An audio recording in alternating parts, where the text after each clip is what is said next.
Hello, everyone. So today we're going to be talking about the murder case of Enrique Roman-Martinez. He was just a really young kid, and he was dedicating his life to his country when his was taken. And it's infuriating, it's heartbreaking, and the family deserves real answers. And they might not get them because, the army and everything, they have a way of shutting things up. Sorry if you're in the army. I don't mean to disrespect. I'm just saying there's some fishy things. And I think it's quite obvious with the amount of soldiers that go missing or are found murdered, and there's no real answers. So, that's all I'm saying. But let's go ahead and get into this case. All the links I used for research will be down below, like always. There's also a link to a Google Doc form. If you have any case suggestions for me, there's like 3 or 4 questions for you to fill out. So, let's go ahead and get into this. So Enrique was only 21 years old, and he was from Chino, California, and he had moved from his home in Chino to attend airborne school in Georgia. He was then quickly moved to Fort Bragg, where he would begin his new job as a paratrooper in the U.S. Army. He was a dedicated Army man, was awarded the Army Good Conduct Medal, the National Defense Service Medal, Global War on Terror Service Medal, Army Service Ribbon, and the Army Parachutist Badge during his time serving. He also had a full family life, his family being the reason he even joined the Army. He decided to serve to help out his mom, who was working 3 jobs at the time. So she was just an absolute rock star mom, and he decided, you know what, I'm going to be a rock star kid and help her out. And that's really amazing. So his sister, Griselda, says that she never even really saw him angry and described him as sensitive, funny, and that he loved to make jokes and was incredibly giving and generous. He was a sweet kid who would give the shirt off his back for anyone. So, on May 23rd, 2020, things would change. Enrique and 7 other soldiers went to Cape Lookout National Seashore to go camping, and this was during Memorial Day weekend. While they were setting up their tents, officials said that Enrique's was knocked over by the wind, and after his tent was situated, the 7 soldiers reported that he walked away without telling anyone where he was going. He left his possessions behind. He did not come back by the next morning, and the 7 soldiers say that they spent the whole day searching for him. Around 7 p.m. that day, one of the 7, Alex Becerra, called 911 to make a report.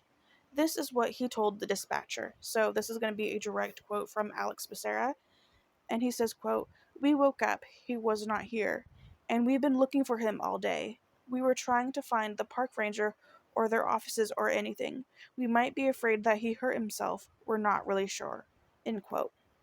Alex Becerra told the dispatcher that Enrique was suicidal, which his family definitely disagreed with. They said that he was not suicidal, he never showed signs, that's just not who he was. The National Park Service, Army Criminal Investigations Division, Wayne County Sheriff's Office, and their K-9 team, the U.S. Coast Guard and the North Carolina Marine Patrol, and the Carteret, I'm so sorry, I cannot pronounce it, the Carteret County Sheriff's Office searched for Enrique in the days after he would go missing. A week later, a head was found, washed ashore on the beach at Shackleford Banks Island, not too far from the soldiers' original campsite. Unfortunately, it would be identified to be Enrique's head. His severed head was autopsied, and his death was ruled a homicide. So this is a direct quote from Steve Chancellor, the CID special investigator, and he says, "This tragic death is a real mystery on what exactly happened. All logical theories or suspicions that were developed to date have been investigated and either discounted or disproven." End quote. So they really don't have any theories as to what could have happened, what could have not. They know he was obviously murdered, but what transpired for him to be murdered. A year later, the 7 soldiers that went with Enrique were facing charges. All of them were charged with conspiracy and failure to obey. The group was never allowed to actually leave the base when they went camping. A rule stated that they were not allowed over 50 miles away from the base due to the pandemic. 3 of the 7, Becerra, Kochel, and Condrum, were charged with drug use. They had been high on LSD at the time. Several officers were charged with making a false statement to the police concerning Enrique's disappearance. None of the charges involved murder, which I find to be a little bit weird because Enrique was murdered. They were with him. He just walked away. I don't know. Something about that just feels a little fishy to me. I don't know. I don't know. So this is a direct quote here from Jeffrey Castro, the Army CID spokesperson. And Jeffrey says, after exhausting hundreds of leads and thousands of hours of investigation, there are no more credible investigative leads remaining at this time, but the case itself is not closed. It is in cold case status.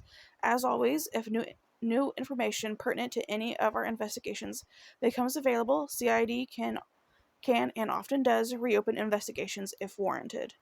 So basically saying like there's nothing else they can do. They've done everything they can. They'll open it if there's anything that helps them, basically. No arrests have been made, and there have been almost no answers, and no one knows where the rest of his body is. They have not found the rest of this boy's body, of this man's body. His family has only found his head. Do you know how disturbing that has to be? What has to be going through your mind? Where's the rest of my child? Where's the rest of my brother? Who even did this? It's disturbing to say the least. Griselda and Enrique's family have criticized how the Army handled the investigation. So this is actually a quote from Griselda herself. And she says, "My brother's life was taken away, and he always said he'd give his life to the country, and his life was taken away. They can't figure out who did it. They can't figure out what happened. They can't figure that out. But, I bet if it was the President of the United States, they would have had it solved in 2 minutes." End quote. And you know what, Griselda? Go off, because you're absolutely correct. Whenever it comes to the President, they have that shit down. They're going to figure out who did it. But when it's one of their soldiers who is fighting for their country, who is doing the absolute most that they don't have to do, they can't be bothered to properly investigate. Or we don't know. So you know what, Griselda? I absolutely agree with you. It's absolutely ridiculous that they can't come up with one solid thing. They have all of this equipment, all of these things that are available to them. They know for a fact they have more ways available to figure this case out, and they're doing the least possible. In my humble opinion, that's what I think. A redacted CID report shared by Dustin Collier, a CIA-based lawyer representing the family, shows that Army special agents weren't notified until 2 days after he went missing. I'm not sure exactly what that means. It wasn't clear in the article I was reading, but I assume they weren't notified that Enrique was missing until 2 days later. Also, the FBI dive teams weren't deployed until months after the remains had been found. So, he went missing, Cape Lookout. Nobody thought to bring in a dive team beforehand. He's missing. I'll show pictures. There's not he couldn't have just left this place easily, why was it not a conscious decision to get a dive team? He walked away, didn't come back. Something bad must have happened to get a dive team. But no, they didn't think to do that until months after his head had been found. And it wasn't days, it wasn't weeks, it was months. That is absolutely ridiculous, and no reason for that.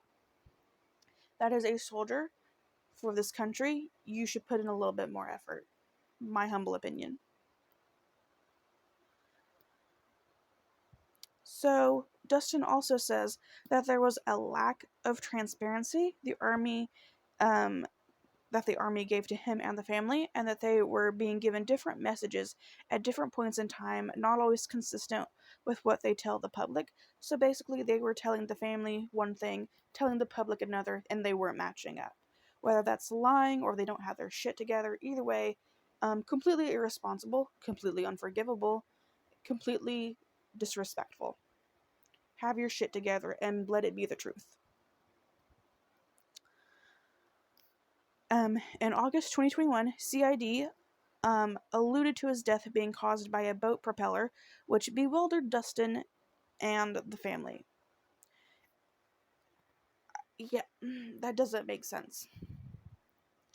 Was he just swimming in the water and a boat cut off his head and the person didn't think to help? Or no one else saw this? You know, to me, that's just quite alarming that that's something that they would even come up with in the first place. It really feels like they're grasping at straws. Like they want a reason to cover up why they suck at doing their investigation. And this is what they come up with. Okay. Also, I saw in the article that Griselda said, um, the six other no, the seven other soldiers said that he just walked off, left his possessions behind, but his glasses and stuff were left behind that he needed. So it's kind of weird that he just left that stuff behind. So it's not like he just walked away. You know what I'm saying? And I don't know. As of now, the case is still cold. CID said that there is an active reward of $50,000 for leads on the case. And that is what I have for you guys. So let's get into this. So, like I said, obviously he didn't just walk away um, and just disappear. It's not like he just decided to leave everything behind. We obviously know that he was murdered. Why? Let's just say he did walk away for no reason without saying anybody to anybody. It's kind of weird that he didn't take his glasses or anything else with him. Like he just left everything behind. I even if even if you feel safe, you're in a place you don't really know. You should take your stuff with you. You never know. And I feel like he would have had the presence of mind to do that. So that's super weird to me. I'm gonna be completely honest here, guys. My suspicions completely hang on the soldiers that were with him. They obviously knew that they weren't supposed to go this far, but they did anyway. Why? I kind of feel like they had a plan. Allegedly, I'm not trying to get my ass in trouble with the army, but I'm just saying something feels a little bit off. They were supposedly high at the time. Maybe they were high on LSD. Something happened, something ensued. They did something to Enrique. Um, Maybe they had a plan. Maybe it was the spur of the moment. But I don't know. A group of soldiers, he went with them, and he doesn't go back. And his head is found. I don't believe the boating thing. Um, I can't. Something about it just feels off to me, especially when it was decided that his death was in fact a homicide. I feel like someone intentionally did that to him. Uh, like I said, my thought is that it's with the soldiers that were with him. Something just seems a little off. And, Alex Becerra saying, we think he might have hurt himself, he's suicidal, and the family being like, no, that's not him at all. I don't know. I feel like him saying that was just very convenient, a way for him to be like, it wasn't us, we're worried about him. But if you're so worried about this person and he's your friend, why would you let him walk off on his own? If you know he's like that, you stay with your friend. You make sure that they're okay at all times. I feel like it was just a really convenient excuse for him to come up with. And I think they were just covering their asses. Allegedly, that's my opinion. What do you guys think? Let me know down below. Please be respectful because you never know, family will come across this video and they shouldn't be met with disgusting comments, so please be respectful. But if the family does come across this video, I just want to say that I'm so sorry Enrique, just from the pictures alone, he looked like the sweetest person ever. He sounded like the sweetest person ever, and he definitely did not deserve this fate. And it's disgusting that you guys are not getting proper answers from the army, and you guys should be. And I hope that something happens and y'all get true justice. And you guys are in my thoughts. But that is all I have for you guys today. Thank you so much for listening to Enrique's story. I will see you guys very soon. Bye, guys.